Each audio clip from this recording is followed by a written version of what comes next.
This is JJ Gordon, host of JJ Meets World. I'm so excited you chose to spend some time with us today.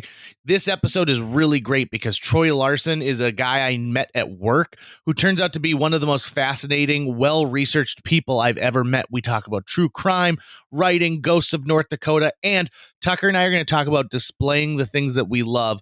It's not museum quality, but darn it, we built it and we have all the Allen wrenches you could ever want to have. And by the way, if you'd like to help support our podcast, visit jjmeetsworld.com where you can donate to our Patreon, pick up some killer swag at our merch shop, or click the link to Apple Podcast and give us a 5-star review. 1, 2, 3, 4.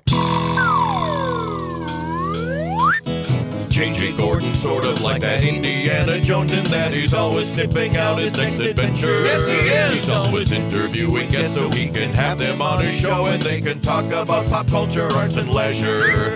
JJ has his flag unfurled and he likes his french fries curled, and he's fun and then he twirls as he goes to meet the world. He will march into the rain even if his ankle sprained. Take a peek inside his brain. This podcast is called JJ Meets World.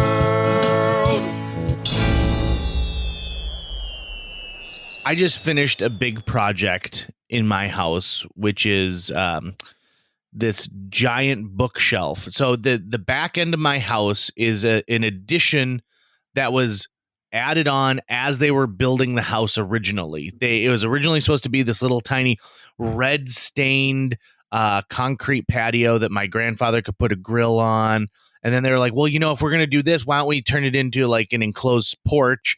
And then if we're going to do a porch, we might as well make it 3-season. Well, if we're going to do that, we might as well. And so there's no like duct work or anything that feeds into this room or air conditioning. It just kind of bleeds over from the kitchen part of the house. And it's a great little room. We called it the breakfast room when I was little, but it ends in an A-frame. And so I've always wanted to fill the wall. I've always wanted to have a wall that is completely filled with books. And if anyone has been inside my house, they know that I am a massive book nerd, and I love to have things that I can open and move the pages around. And I love books that are out of print. I love books that have to do with the movie industry. So I have everything from the original shooting script of the Birdcage, all the way up to Mad Men put out this amazing glossy, like multi-color or multi book set that I've got up there. The complete Calvin and Hobbes, Far Side, biographies about people like Michael Caine, improv books. They're all there on this giant shelf. And so this project started a couple of years ago when I started finding images of what I wanted it to look like. And it slowly but surely morphed. And then at one point, I took everything off the wall and I used painter's tape and I put a grid on there for what it should look like, because I also didn't want it to be symmetrical. There's a window on this wall, so it couldn't just be straight across. And so the window plays a part like a character would in this, where there's going to be there's a bench right below it that's built into part of this wall, and I'm going to put a pad on the bench so that my dog can sit and sleep in the window if she wants. And it just is perfect. And when I was looking at it empty, I saw all the flaws, all the things that I didn't like, and all the things that didn't turn out the way I had envisioned. But the second that I filled it with books, which took about 6 hours, all said and done, to get it filled, because nothing is the same. No two shelves are the same height or the same size. It is just, so a Goosebump book collection might fit in this nook, but I couldn't put a biography there. But now that it's full, it looks amazing, and I love it. And I find myself just kind of staring at it sometimes. And I think it's important that if you have something that you love, displaying it's important. It's part of showing it the love. It's putting it on a shelf where you can admire it and other people can also say, oh, that's interesting. What is this candle? This is an odd looking candle. Be like, well, this is the candle from the church that I was baptized in when I was a kid that has been torn down at this point. Or, oh, this is a handmade piece that so-and-so's great-great-grandmother made. I love that kind of stuff. And in that Netflix show with Marie Kondo, where she talks about something that sparks joy. This is something that sparks joy. And Tucker, I know you're in the current process yourself of doing something that sparks joy. Oh, right. Your whole epic saga about your bookshelves inspired me to finally take on that same project just in my apartment. And of course, I'm not in a home that I own, so I'm not really making anything permanent, but it's felt really, really good to start piecing that together. And JJ knows this better than anybody.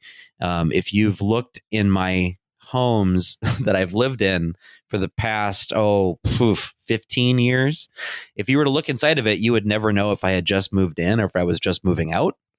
And so one of my goals during this whole pandemic lockdown, and certainly over this winter, as we do live here in the north, I want to get all that squared away and finally organize all my stuff. And part of that, a big part of that, is getting these bookshelves up. And just like you said, JJ, it's not just storage, right? It's not just, I need to put these books someplace, because you could always just put them in a tote, right? And then put them in the garage or in the attic or the crawl space.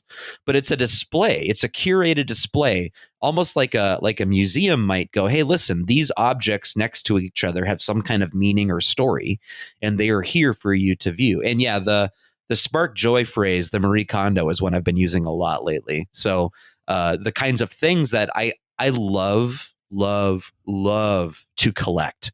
Just the process of collecting things that spark joy is a lot of fun. And it's also something that can really kind of get away from you if you're not careful about it. So being very focused about the things you collect. So taking on this bookshelf project, inspired by you taking on your bookshelf project, has not only helped me clean up roughly a third of my apartment, actually organize all this media, these books and comics and movies and video games that I've got, but I've actually been able to make a really pleasing display that I like to look at, that is pleasing to me as sort of home decor at the same time. And what is it about? What is it about a bunch of vertical lines of different colors that is just so pleasing to look at? Like if you were to look at a row of records on a shelf, or a row of books, or even a row of VHS tapes, and they're all upright and the spine is pointed out at you, why is that so aesthetically pleasing to look at, JJ? Oh, I think that for starters, it usually is a barrage of colors. And I think that's one thing, right? So nothing ever looks the same. One of the hot things that you can get on like Etsy pages right now is an entire movie that's, like the frames. It's like every 50th frame and is a sliver of light, and that the light is different colors. And right. You can put that up in your living room and tell everyone like that right there is Sister Act 2 Back in the Habit.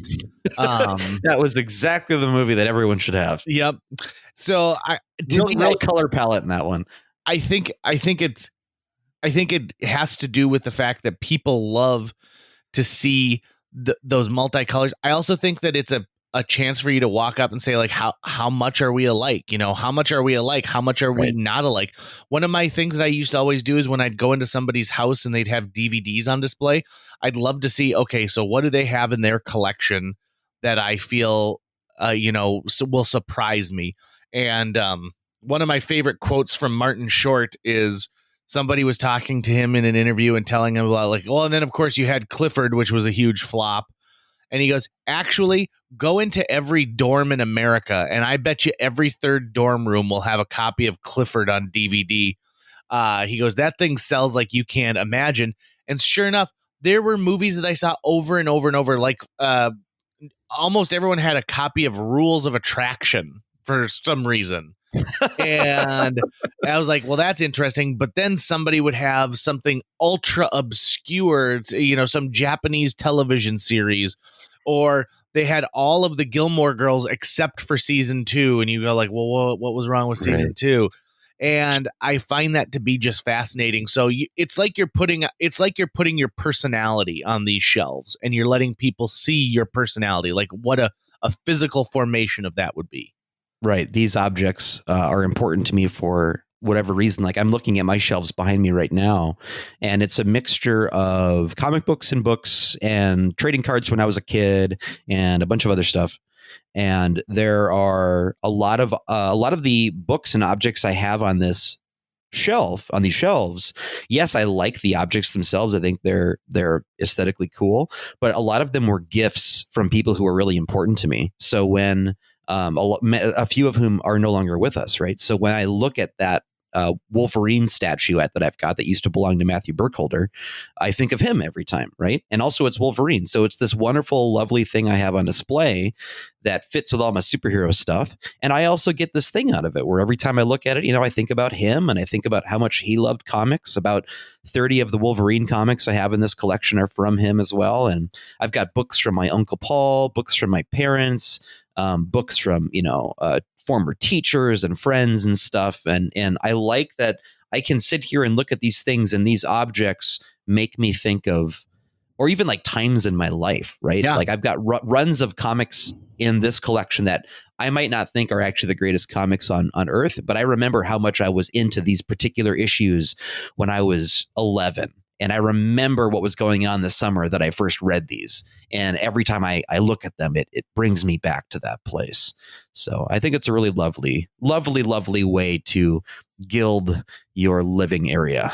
Yeah, it truly is. And, you talk about something that just, it's the passion behind it, right? And it's great that we're talking about this too, because some of the books that I have in my collection that made it to the new bookshelf are written and produced by our guest today, Troy Larson. I had the great opportunity to get to know Troy Larson at work, and I think you're going to be fascinated by this because we touch on abandoned places in North Dakota. We talk about a giant crater that nobody seems to have heard of in North Dakota. And we talk about true crime. So this podcast is literally hitting on like the hat trick holy grail of what makes podcasting so exciting in the 21st century. So I want you guys to sit back and relax, enjoy this episode. There's a lot to unpack here. And then at the end, we also give Troy's how to find Troy online. And I imagine that there's going to be a huge spike in the number of people who are going to check out his stuff. So enjoy. This episode features Troy Larson. JJ Meets World. Welcome to the JJ Meets World Studios, Troy Larson. How you doing today, dude? I'm great, man. How are you? Thanks for having me. Well, I'm really good, and I've wanted to have you on the podcast for a long time. So thank you so much for making the time to sit down with Tucker and I today. Let's get right into this thing because there's a lot to unpack with Troy. Mm-hmm. I mean, you showed up with not just an overnight bag, but one of those trunks people take on steamer ships. Troy, can we start with this? Can we start with Ghosts of North Dakota? Sure. So give me a little history on how this project gets to be. And I mean, my God, it is one of the longest running publishing pieces in North Dakota, I think, at this point. Yeah, I think you might be right. It's something that me and a former coworker, if anybody's familiar with Ghosts of North Dakota, his name is Terry, but known by Rat because he was on the radio with me for years. Excuse me. And, we started it by accident because in 2003, I believe it was, we were both on the radio at the time, working at the same radio station. And we had this idea that, hey, wouldn't it be cool? I mean, Halloween was coming up. It was a spooky time of year. We're like, wouldn't it be cool if we found an abandoned location and we could convince the morning show to spend the night in this abandoned location. And then we would do a little radio theater of the mind, and we would, go out there with a recorder and do some recording and, record their experiences, and then go in the production studio and do a little production magic with it and create an on-air feature for our listeners about spending the night in an abandoned location in a spooky abandoned house. So we started researching these locations, and of course, then when it came time to try to convince the morning show to spend the night in an abandoned location, they didn't even want to hear it. They're like, yeah, we're not. It's cold out. It's October. We're not spending the night in this location. But in the process of researching these locations, Rat and I both kind of discovered that we had this shared appreciation for history and architecture and the austere beauty that North Dakota has. So we started, going to visit places. As a matter of fact, my wife was pregnant with my kid, who's almost 17 now. That's how long ago it was. And she came with us. And so we went to our first abandoned location where we're like, okay, ooh, this is spooky. Let's get out of the car. It was Sherbrooke, North Dakota was the name of the place. And my pregnant wife is the first one to jump out of the car and go running. We're sitting in the car like, oh, let's take a look around, make sure there's no danger. My pregnant wife jumped out of the car and went running into the woods like, oh, this is so cool. So that was kind of how we got started. We went home. We tried to send the pictures to a kind of better known national website that focused on ghost towns, and they never answered our email or posted the photos. So after, I don't know, 3-4 months, I thought, well, you know what? These are pretty cool. I should just build my own website. So I bought the Ghosts of North Dakota domain, and I built this real rudimentary website. And the minute we put them up, some friends of ours from the radio station down the hall said, hey, why don't you guys come on this afternoon and tell us about your new website? So we're like, okay. So we went on, not thinking much of it. And suddenly my email is just flooded with praise and feedback and thank yous from people who are loving it and want to know more and want to see more. And Rat and I were both like, you know what? I think we should continue doing this because people seem to like it so much. And so that's what we did.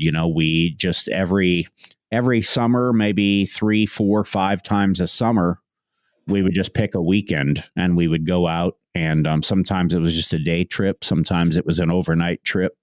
But we'd go out and we would hit 3, 4, 8 places in a weekend and photograph them. And then, started the long work. You'd go home and upload all the pictures and try to add as much information as you could about the town or the location. And it became so popular that we just thought, you know what, we got to keep doing this. So that's kind of how we got started.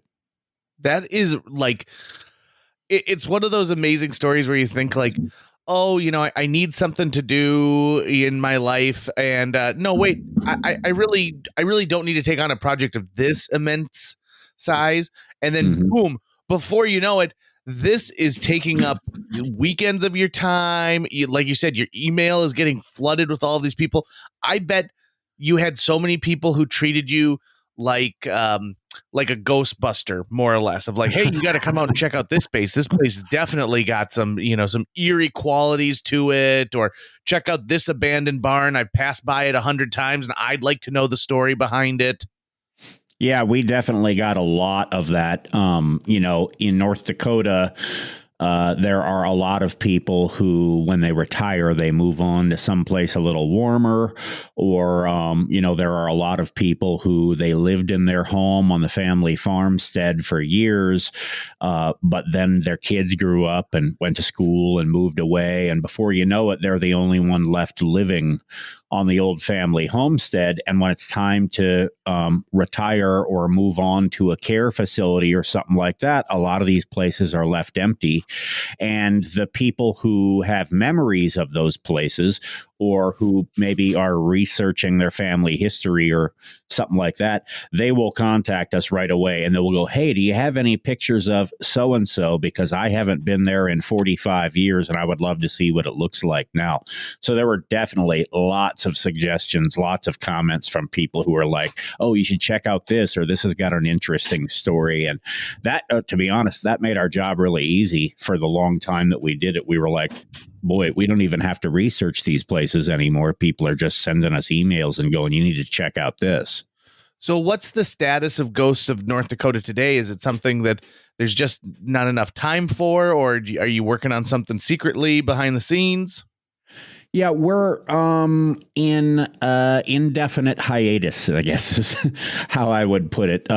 Rat and I both lived here in Fargo. As a matter of fact, lived not far away from each other for a very long time. But he and his wife and kids recently decided that they wanted a different lifestyle. So they left Fargo. They got a place up in the Langdon area, and they are looking at doing something different. So, the opportunities for us to go out together are very few and far between now. But we do still have the intention that less often we'll go out occasionally and still take some pictures and explore some places. And we've always wanted to go back to some of these places 10, 15, 20 years after we first visited them to see what they look like now and to see how they've changed. We've done that with a few places, and we'd still like to do that in the future. It's just a matter of, when are we going to have time to do it? We live across the state from each other, so when are we going to be able to get together and do it? Interesting. They're great. And can people still get, can you order off your website still? Can people still get copies of the book? Yeah. Yep. It's it's an interesting moment in the history of the website right now, because we are literally yesterday, I started transferring the website over to a new host. So there may be some times here in the upcoming week or two where the website is acting kind of sketchier, but it'll be back to normal soon. And yeah, I just got some orders for books on the website yesterday. A few of them are out of print now because they sold out quickly, but I've still got 3 or 4 different books that are available on the website. People can order right from there. What is it like to publish a book? I hear horror stories from so many people who decide, we're going to publish a book that either someone's written or, is maybe something more textbook like because they've done a bunch of research. What's it like to actually like publish a book and then have something shipped to your home, like to have that tangible product afterwards? Oh, it's so cool. I'm glad you told me that story, because that is one of the greatest moments. Like when you're looking, working on some kind of an artistic project like a book, and you've spent a ton of money to get it produced, and you wait weeks and weeks and weeks for it to arrive.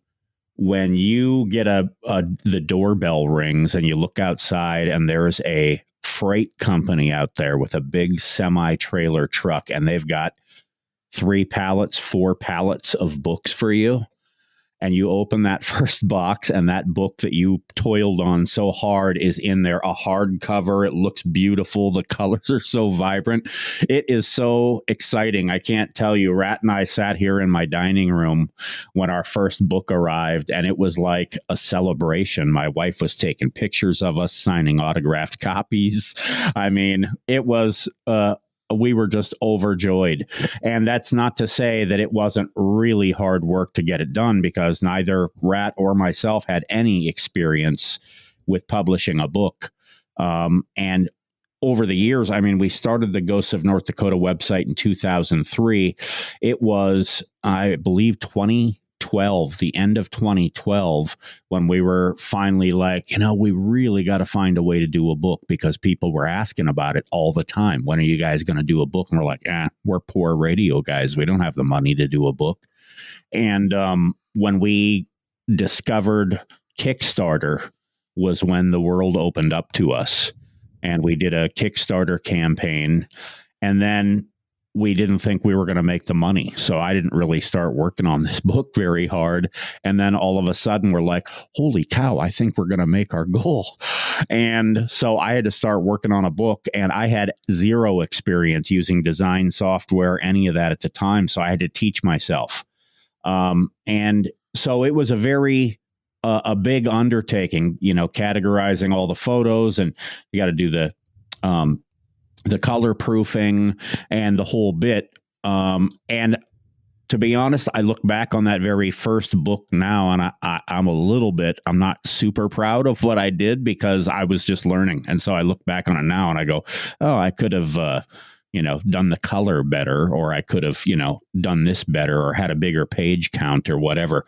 But at the time, we thought it was the greatest thing ever. I thought I had done the greatest thing, and we're just overjoyed by it. We got 1,000 books. We sold them out within 30 days. Whoa. And we ended up getting another 1,000, and we sold those out in like 60 days. So it was an amazing thing. I wouldn't change it for the world. I learned so much from doing that about how to run a company. I mean, we had to found our own company. I had to learn to use the software. I had to get organized with my master photo archive so that I would never lose these photos. We had to have redundant storage. So I went and bought a hard drive that I could just load all the photos on and just give it to Rat, and he just put it away on a shelf in case there was ever a failure. We would have that backed up. So it was an incredible, really intensive undertaking and process, but man, it was great. It was the greatest feeling to have those books show up. Oh, and imagine the flip side, right? Imagine if things hadn't gone well and people were like, no, thank you, not interested. And every time you went out to your garage, you just looked at pallets of books. Yeah. Well, move these books. Just go door to door at that point. Right. Yeah. Now I'm still looking at pallets of books out there, but slowly but surely I'm whittling those pallets down. Okay, so we're going to bounce around quite a bit during this thing. So if the listeners are wondering why we're moving on, don't worry. We have plenty of time to deal with this, but I every now and then will read something and get into like this little rabbit hole. So, you just like a small, like, this is my obsession for the day. Mm-hmm. And so a couple of months ago, my obsession was I found out about the Red Wing Crater in North Dakota, which is this immense crater that's actually underneath the ground. And there's a lot of geologists who say, this is part of a bigger crater structure that happened with, all these multiple spots. Mm-hmm. And so I find this website and I'm like, oh, finally, someone who's actually like written a good deal about this and can tell me. And I'm looking like author Troy Larson. And I was like, oh, damn. This guy works down the hall from me. Yeah. And so then I went and found you out. And so your life must revolve around finding unique stories and things that capture your imagination. I think you nailed it. I am always looking for an interesting story. And the crater thing, I was reading one day, and I think I was reading about, I might've been reading about Meteor Crater in Arizona. But I was reading about some deep impact crater, and I thought, man, does North Dakota have any impact craters? And so I just Googled it. And I find out not only does North Dakota have an impact crater, they got a big one with a theory attached. And disappointingly, I as you said, I discovered that it's underground. You can't see it from the ground anymore. But it's huge. And so the more I dug into it, the more I thought, wow, this story is really interesting, because not only was it a subterranean impact crater, but it's part of a larger hypothesis that some researchers have, that they believe the Red Wing Crater in North Dakota is part of what they call a multiple impact event, where an asteroid or a comet or something may have passed Earth back in the day so close that it got captured by Earth's gravity, and then the object circled the Earth a couple times before eventually it came crashing down to Earth in several pieces. And they had to solve this mystery. They had to go back and they had to recreate, hey, where were the continents when this happened? And at the time, North Dakota was not what it is now. North Dakota was like a temperate forest, much warmer, much wetter. And there was also an ocean that cut right through the center of North America at the time. And they believe that this object got captured by gravity. And then as it's coming down, it broke apart into pieces. Part of it hit in North Dakota. Part of it hit in what today is Manitoba. And some of it hit on the other side of the world. One of the impact craters that they believe might be part of the same event is in France. One of them is in the Ukraine. And it's all part of this one big theory. And then, of course, the thing that I thought was really interesting that I had no idea when I get to the end of researching this thing is that apparently if you're in the oil industry and you're looking for oil, the best place to find oil is around the edges of former impact craters.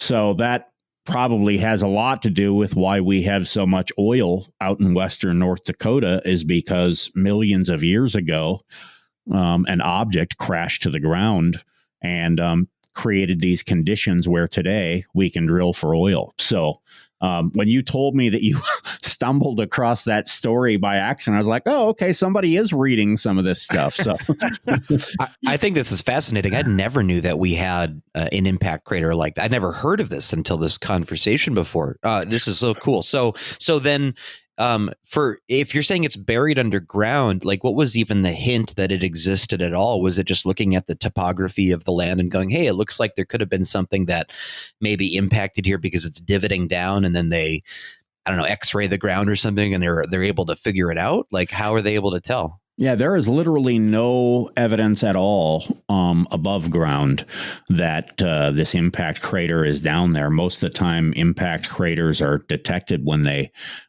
do ground surveys, and they can, there's a number of ways, and I'm not an expert in how they detect these things, but I can tell you when they're searching for oil, they find impact craters a lot. The big dinosaur killing impact craters in the Gulf of Mexico. Well, if you've been to the Gulf of Mexico, you see oil rigs everywhere. So, this one, if I remember correctly, I think it's 6,000 feet below the ground is where the surface of the crater would be. But I would, if I had to guess, I would say they're probably doing oil surveying of some kind, or some kind of land surveys when they discover these craters, and now it's ground zero for the oil boom here. And you're absolutely right. And it was in the 70s, and they were doing, like, the Shell Oil Company was here looking, and while they were drilling, they knew they were onto something big, because they bring up samples and stuff like that, and all the samples they were bringing up of rocks underground were on their side. Like, you can tell, like, when something's straight up, because erosion, it forms like a peak, like a pyramid type peak.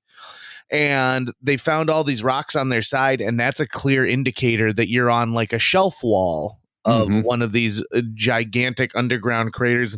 And it is so interesting to read about this thing. And it is massive. I think it's like 9 kilometers in diameter, which is just when you think about that sheer size and something that would make that indentation in the earth is just mind-boggling.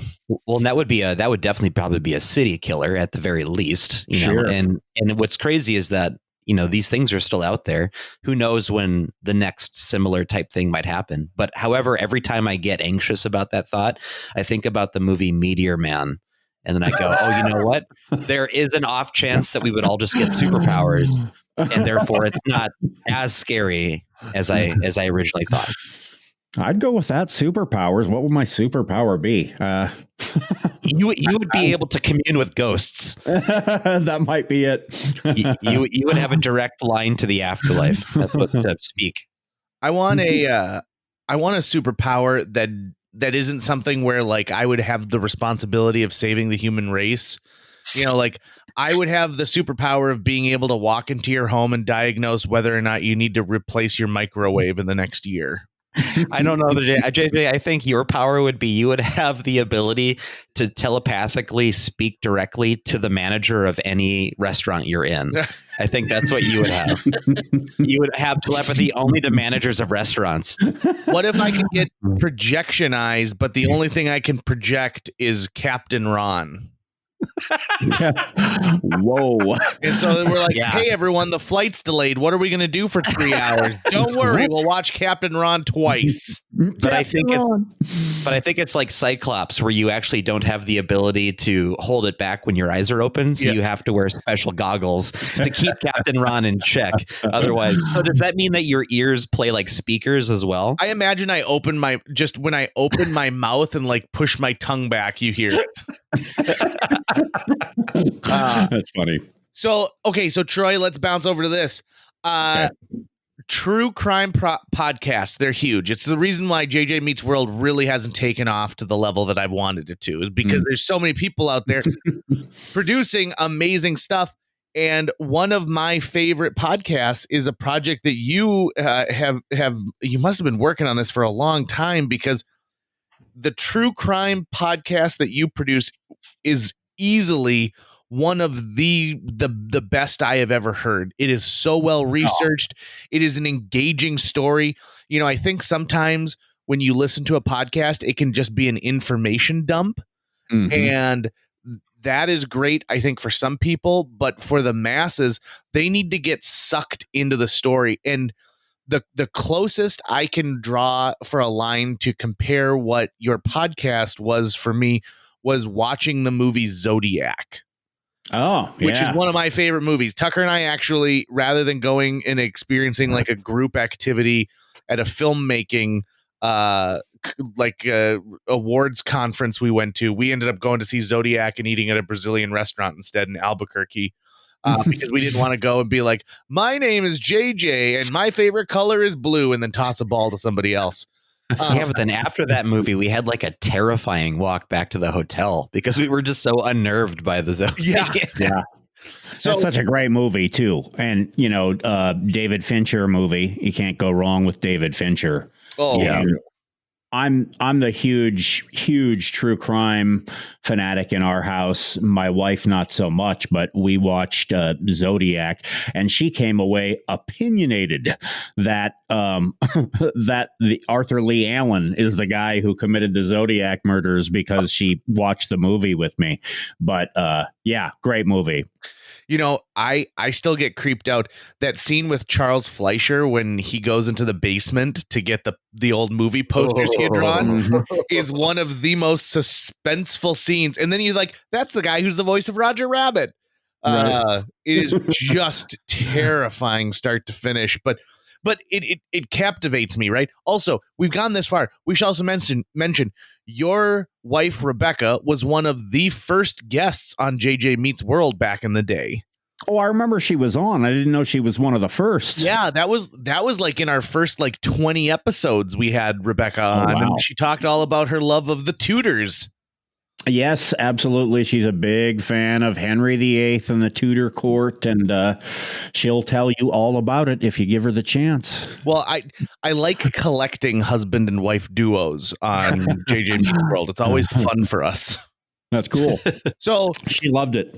So true crime, that is it's a passion, and right now it's hot, right? My God, everybody's looking for something true crime. So how do you get it? Can you walk us through a little bit of the process of, do you clip something out of the newspaper and then do some investigate? I mean, how do you put that together? Yeah, I think it's just mainly having the passion for it and being fairly savvy with a computer and a search engine, and having a few additional resources is always a plus. So, I'm a lifelong years long subscriber to newspapers.com, which is something I started with my family history interest. You can look up newspaper articles about your family, your ancestors with newspapers.com. So that was how I got started with that. But it's very handy for doing true crime. And, essentially it's just finding the story that intrigues you so much that you don't want to stop investigating it, kind of like you were talking about with the meteor impact craters. You find that subject that really appeals to you, and you just start searching and you digging up sources, and that goes further than the web sometimes. Sometimes that means going to look at a location, or to make a phone call to someone who knows the family, or and then it's just all technical process after that, having somebody like Tucker who's good with computers and or hosting and or editing and having the right software. And so it's definitely an intensive process, but man, it is really rewarding when you start getting to tell the stories. That's the part that's the most enjoyable to me. Researching the story, writing the story, and then telling it in a way that keeps people captivated. How many times have you hit a dead end where you think you've got something just amazing and then it just doesn't seem to go anywhere? So you've got a great headline, but the meat just isn't there on something. Yeah, it happens. There, as a podcaster, I was always very focused on telling campfire stories.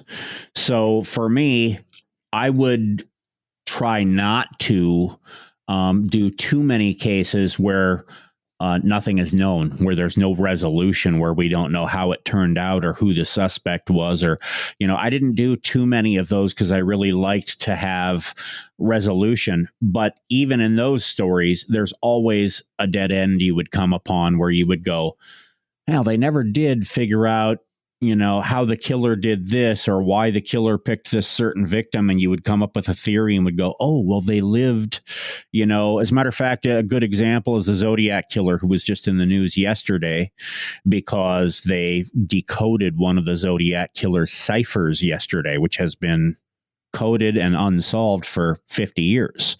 And they decoded one of his ciphers yesterday. And, there are lots of things like that where you go, oh, well, okay, I have a theory about this. Let's see if I can, dig up some corroborating evidence. And more often than not, you can't. I did a podcast about a guy who allegedly committed a murder in the 1960s. They did genetic genealogy recently and confirmed that this guy was the murderer of a case that's been unsolved since the 60s. But then the roadblock I come across is, oh, by the way, this guy moved to Las Vegas in the 70s and nobody knows what happened to him. Even his family says, we lost touch with him in 1973 and we have no idea if he's still alive. Whatever happened to him? We heard a rumor that he might have moved to Mexico, but we don't know. And so I go after that, digging on that, and I can't find anything. There's just nothing to be found. So you got to find a way to tell the story without having that satisfying resolution that they caught this guy and put him in prison. One of the most gratifying things that I've done in my entire life is turn you down for doing a voice on one of your podcasts, because I was able to introduce you to a guy who I was like, I think that this guy could probably handle it. And I think he nailed what you described to me that you wanted in that. John BC, what a cool dude. And that's the thing, right? It's you create this. You create a campfire story is a great way to describe it, because you get pulled into this whole thing, and then you get the voices that are a part of it, and it feels very real. And so if you don't get to an ending, I think it would be jarring to leave people out there wondering like, well, wait, this must just be the end. The next episode must finish this up. Right. Yeah. And you know what, John BC, I cannot thank you enough for that recommendation. He is such an incredibly talented voice actor. And he was such an asset to that podcast. I think if I remember correctly, when I told you, I'm looking for somebody to do this voice of actually it was, I think my second episode, and I was doing this personal story, and I needed somebody to do the voice of my uncle, who was an East Coast guy with a deep baritone voice. And you were like, I got the perfect guy. John BC can adopt any character. He has this ability to slip into a voice. I'm like, all right, let's try it. Man, he is incredible. He is like the greatest voice actor. So I can't thank you enough for recommending him. And what you were saying about the stories and the way they're so immersive, I have to I don't know how many guests you have that come on your podcast and talk about their mom, but I have to give my credit to my mom. And I have told people this so many times. My mom was the queen campfire storyteller. And we went camping a lot when I was a kid. And it was always with a big group of people, family, friends, and with kids of their own. And we would gather around the campfire at night. And my mom would tell these campfire stories that just terrified people. And I learned so many lessons from listening to her tell these campfire stories. And to the degree that now I have a mantra that I live by when it comes to telling these stories that I learned from observing my mom. And the mantra is that the first trick to telling a good story is to not be embarrassed that you're telling it. And that kind of has a double meaning for me.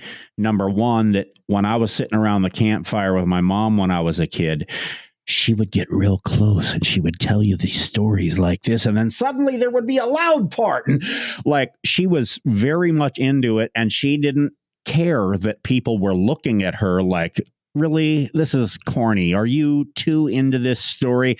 And she would tell the story, and she would win them over by the time the story was done, because the stories were good and she wasn't embarrassed that people were watching her tell this story.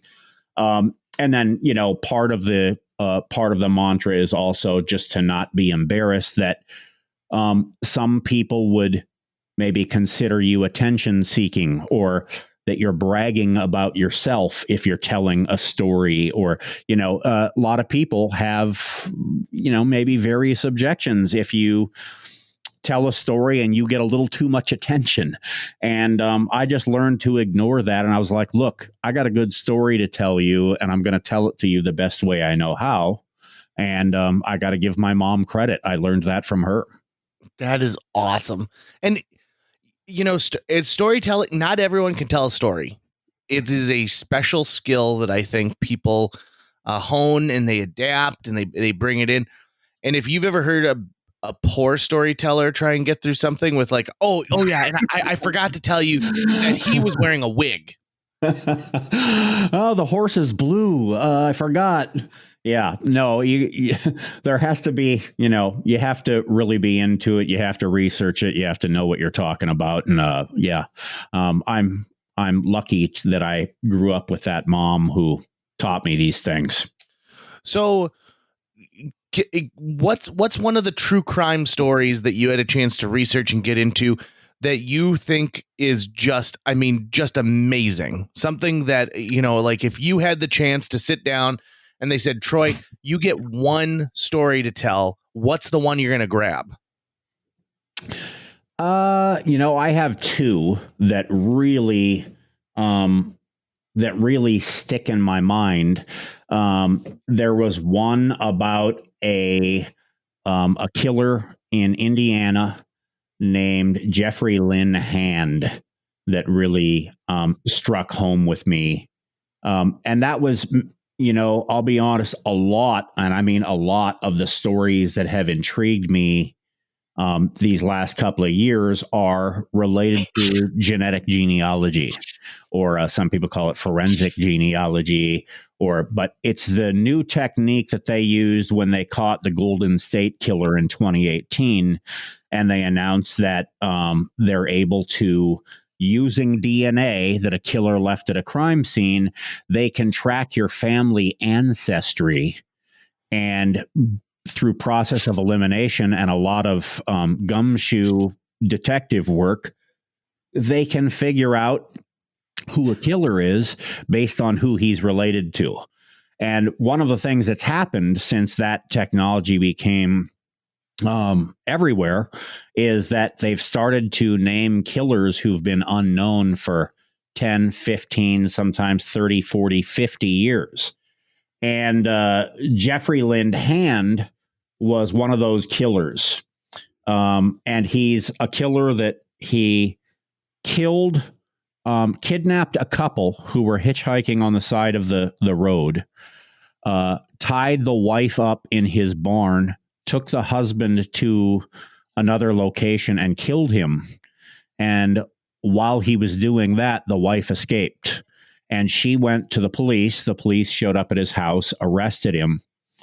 The guy goes to court and he gets off on a technicality. He murdered someone and he got off on a technicality, a mistake by the court.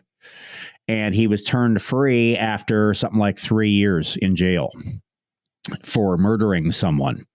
And then a few years later, he followed a woman out of a department store. And when she got to her car, he walked up to her, pulled a knife on her, and forced her into her car. And there was a store clerk who had seen him in the store kind of acting shady, watching women and kind of following them around. And she was watching out the window and she saw him force this woman into her car, called the police. There ended up being a high-speed chase. And he was driving a woman's car, crashed it into a snowbank, jumped out, fled on foot. The cops chased him down, and there was a gunfight, a running gunfight. And he ran underneath a freight train. A police officer, I should say, sheriff's deputy, shot him. He ducked underneath a freight train that was parked on the tracks nearby, and he got 30, 40, 50 feet past the train on the other side, and his gunshot wound felled him. And he fell down, and he died there in the snow. And there are pictures from the Kokomo Tribune of the cops gathered around his body in the snow. And when the cops searched him, they found basically a rapist's toolkit in his pockets and in the trunk of his car. He had pictures of newly engaged couples that he intended to attack that he had cut out of the newspaper. He had rope to tie them up. He had duct tape. He had knives. He had all the things that you would expect a rapist would have. And that story would be entertaining enough just as it is. But it became even more interesting when they developed genetic genealogy. They go back to try and solve this unsolved case in Indiana of a woman who was murdered on a college campus, Indiana State University, if I'm not mistaken. And when they do the genetic genealogy analysis on her, they find out he killed her too. And she was probably his first victim. He did it before he abducted the couple on the side of the road, before he got shot to death trying to abduct this woman from the department store. Years before that, he abducted and killed this woman on Indiana State University's campus. And the case had been unsolved for 30, 40 years before they finally went, oh, we know who did this now. And it's a guy that's known to us. And so I've done, 4 or 5 episodes like that where they didn't know who killed somebody for the longest time, and now they know who did it. And in some cases, they go and arrest the person and put them in jail because they're still alive. In this case, like with Jeffrey Lynn Hand, he was long dead by the time they figured out who did it. Those are the stories that fascinate me because we so seldom get answers to long-held mysteries.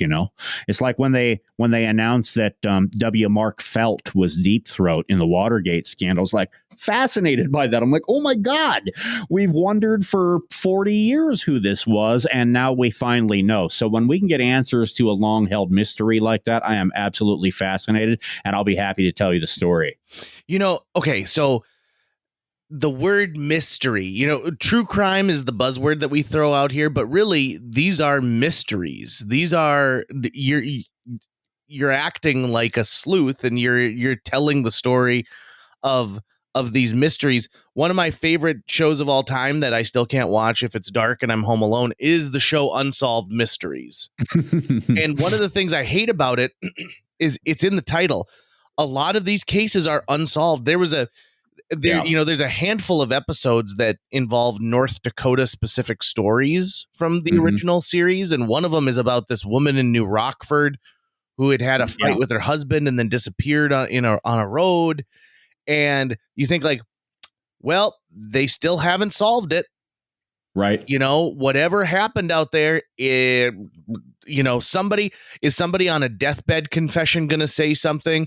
Did somebody at one point sitting in some small town bar allude to it? And I need to know. Maybe it's the fact that I watch so many movies that wrap up the ending, and like when you watch Avengers, it wraps it up at the end. Like the bad guy's foiled, and boom, you're good to go. But there are so many amazing stories out there that don't have an ending, and finding out that they do decades later is just mind-boggling. And it seems to me like if you had a family member who was telling everyone, trying to convince everyone, don't do genealogy, don't send your spit into ancestry.com, that's a bad idea, don't do it. Yeah. You kind of have to wonder, like, why is Uncle Gary right so adamant about not putting his DNA somewhere? Yeah. And, those unsolved stories, in a way, they offer something that the solved ones don't. Like, I mentioned earlier, the Zodiac killer. The Zodiac was the third episode or fourth episode, I think, that I ever did for my podcast. And the thing that stories like that offer that solved ones don't is when you get to the end, you can go, and he's still out there. He could be down the road from you. He could be working at the office where you work, or he could be in your closet after you turn off the light at night.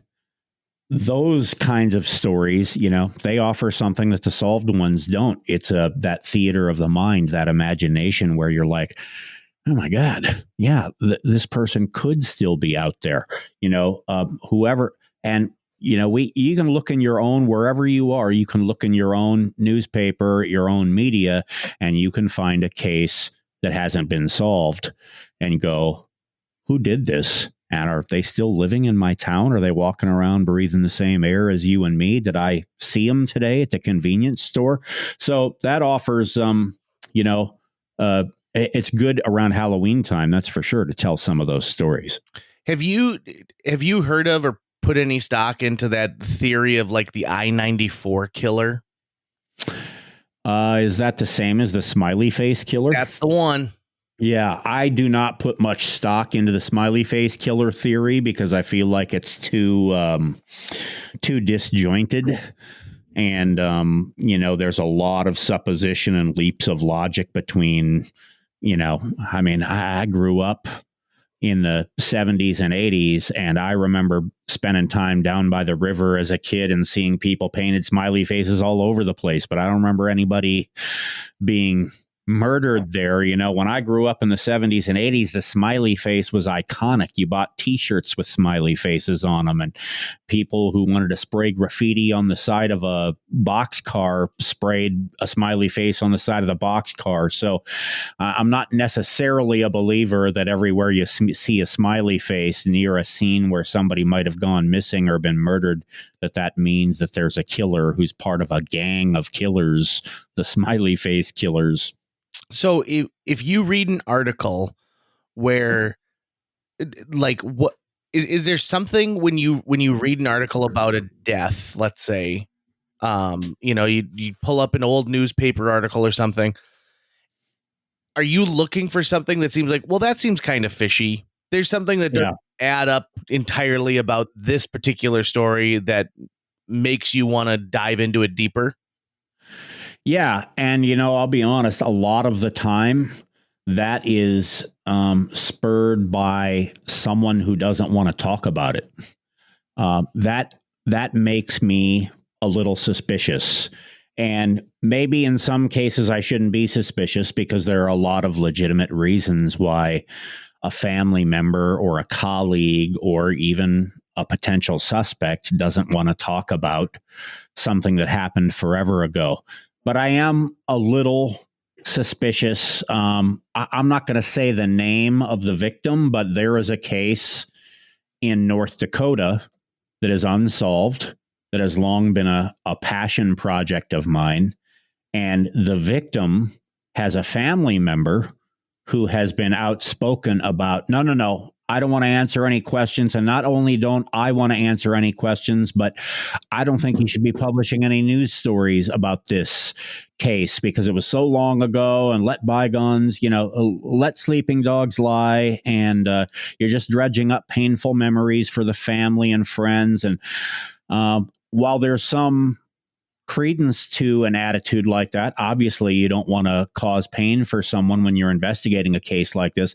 When someone is outspoken about not wanting to investigate it, not wanting to reopen old wounds, or to talk about the facts of the case, those kind of things do make me a little suspicious because, as everybody knows, anybody who's watched true crime or, even dramatizations, movies, TV shows, family members, close acquaintances, those are usually the people who are most likely to have committed a crime against someone.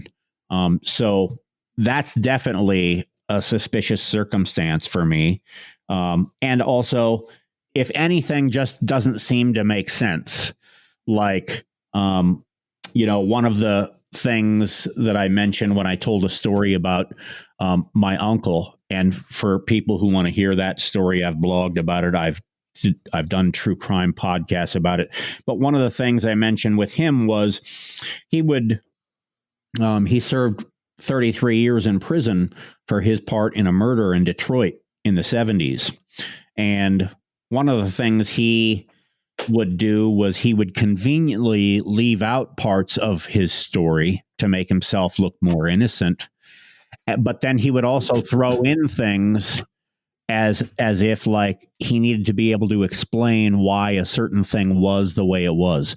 So when they find the murder victim in a hotel room, he claims he didn't attack the murder victim, and yet there's his DNA or his blood is on the murder victim. So he has to come up with an explanation for why, my blood was on him because I was just trying to calm him down. So I threw him on the bed and I told him to chill out before he really gets hurt, but then I backed away and I didn't do anything.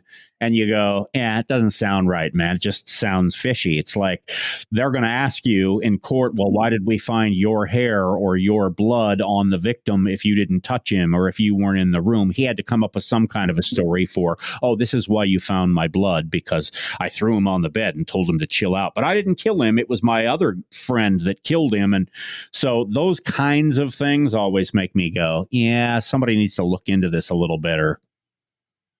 When I watched the Netflix series, like Making a Murderer, it was the first time I really thought, like, what would I do if I was in a situation where I had killed somebody, right? Like a crime of, just absolute in the moment type things. And I couldn't put myself into that headspace because I said, well, first of all, if I cut my finger, like even just a little bit while like I'm cutting a piece of meat in the kitchen, I freak out. And so if I can't handle something that a Band-Aid can take care of, I can't imagine the rest of that. Now, that being said, I am positive that I could rob a bank. I've seen enough movies about it. I've had to wait in line. I think I could get away with robbing a bank. I think I could handle that. But I don't think that there's enough money in an actual bank that you could get out with that justifies, the juice isn't worth the squeeze. I'm all about cyber crimes now. I want to figure out a way that I can embezzle a ton of money from an evil company in 2 clicks. That's where I get. But the best criminals ever always record their future crimes on a podcast before they do them. So. Right. That's it. That's the deniability. They're like, well, it couldn't be him. He's so open about it. Right. Yeah. He admitted it before he even did it. That can't be the guy. I think of John Wayne Gacy, right? So in the John Wayne Gacy case, the cops knew it was him, but they had bumbled enough stuff that he was able to like drive by. Like there was a story of him like drinking beer and like waving at the cops outside of his house while he was driving because he knew he was untouchable. He was so close to what they wanted that it turned out they were like, well, you're so focused on him. There's no way it can be him. And then lo and behold, we find out that the killer clown was had a bunch of lie underneath his house. Oh my God. There's an episode I did about a killer named Bruce Lindahl who had a very similar kind of situation where he actually lived with and was friends with the police. He lived with a police officer. He rented his basement from him. And he was a very manipulative kind of person. And eventually, the police officer, his colleagues started to kind of look down on him and go, dude, why are you friends with this guy? And he got sick of it. And he sold Bruce Lindahl his house and moved out and got a new house.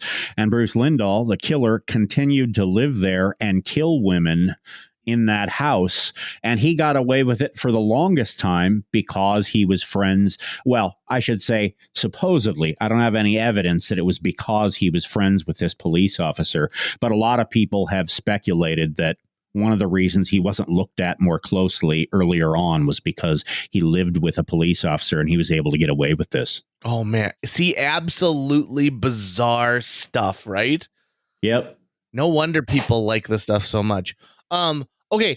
And you're also, obviously you've had some books published and they're not just photography. You're also a writer. I am. Yeah. And so are you working on any projects right now? Or are you looking for anything in particular? I'm always working on something. I'm writing short stories and flash fiction, and I've got novels in various stages of completion. And I wrote a screenplay a couple years ago, decided that wasn't really my thing. I don't like all the stage direction stuff that you got to write when you write screenplays. But I'm actually unemployed right now during the pandemic. So I've been working on a lot of freelance stuff. I've done I've done a photography project for somebody. I've done some voiceover stuff from my years in radio. But what I'm really doing is I'm trying to find my way out of one industry that I was schooled in into a related industry that I wasn't necessarily schooled in. And so it's hard because people look at your qualifications and they go, yeah, you were schooled in broadcasting, but not necessarily in English lit or in composition. So it's been a challenge. But yeah, I'm looking for writing jobs mainly. I'll be honest, when I left my job, I was a little bit down in the dumps for a while because podcasting and writing for podcasts is absolutely my love. I just absolutely love the process of researching and writing a story and incorporating all the little cliffhangers and the bits that keep people hanging and keep people interested and keep them listening and reading.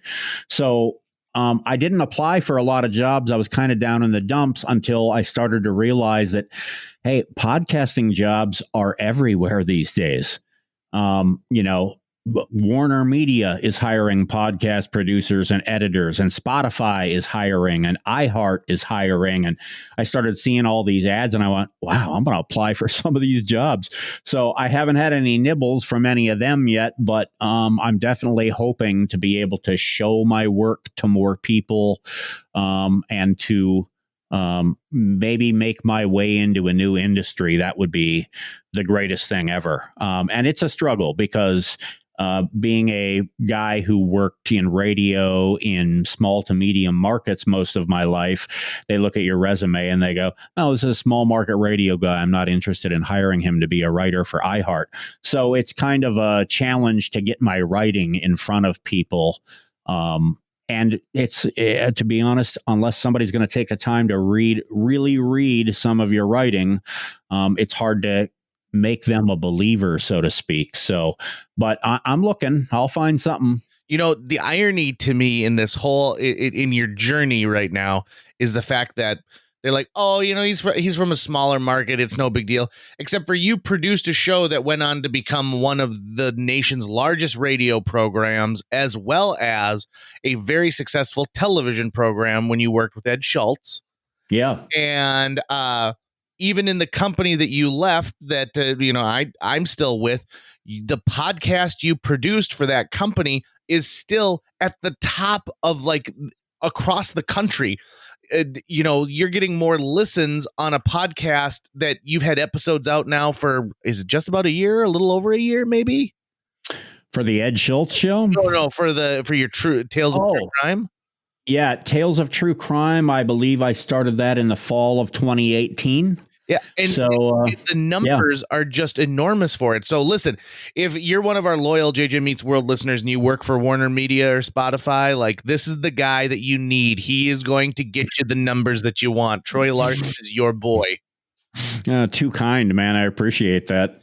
I'm always interested in seeing what you do because I also think that you're one of those people who needs to create. You can't. I do. You know, it's one thing to sit and work and listen to a true crime podcast, but it's something else when you know that you need to tell that story. And I can tell that Troy Larson's the kind of guy who needs to tell that story. He needs to create. And I was complimenting you before we hit record here too, that like you've been doing some photography stuff that you've been posting on social media that is just awesome. In fact, you have a picture of a downtown pizza shop in Fargo that I think it's amazing. Like it is, Thank you. could be the cover of a mystery novel. It is so perfect. And it reminds me of that famous painting of the diner where you can see through the glass window of the diner and there's a couple of people. Like it's got that same sort of nighttime quality to it. So Troy, whatever you do, you're going to be amazing at. And I hope that someone says like, here's $10 million, just make us some stuff, because you'll do a great thing with that. If people are interested in checking you out, what's the website that they should head out to? You can visit TroyLarsonCreative.com. It's Troy Larson with an O. TroyLarsonCreative.com. TroyLarsonCreative.com. Troy, thank you so much. An hour just flew by. This has been an awesome talk, man.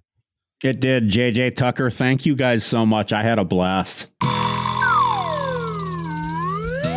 That's going to wrap it up for today's show. If you enjoyed this episode and would like to help us continue to produce new episodes each week, visit jjmeetsworld.com, where you can donate to our Patreon, pick up some swag at the merch shop, or follow our link to Apple Podcasts and leave us a 5-star review.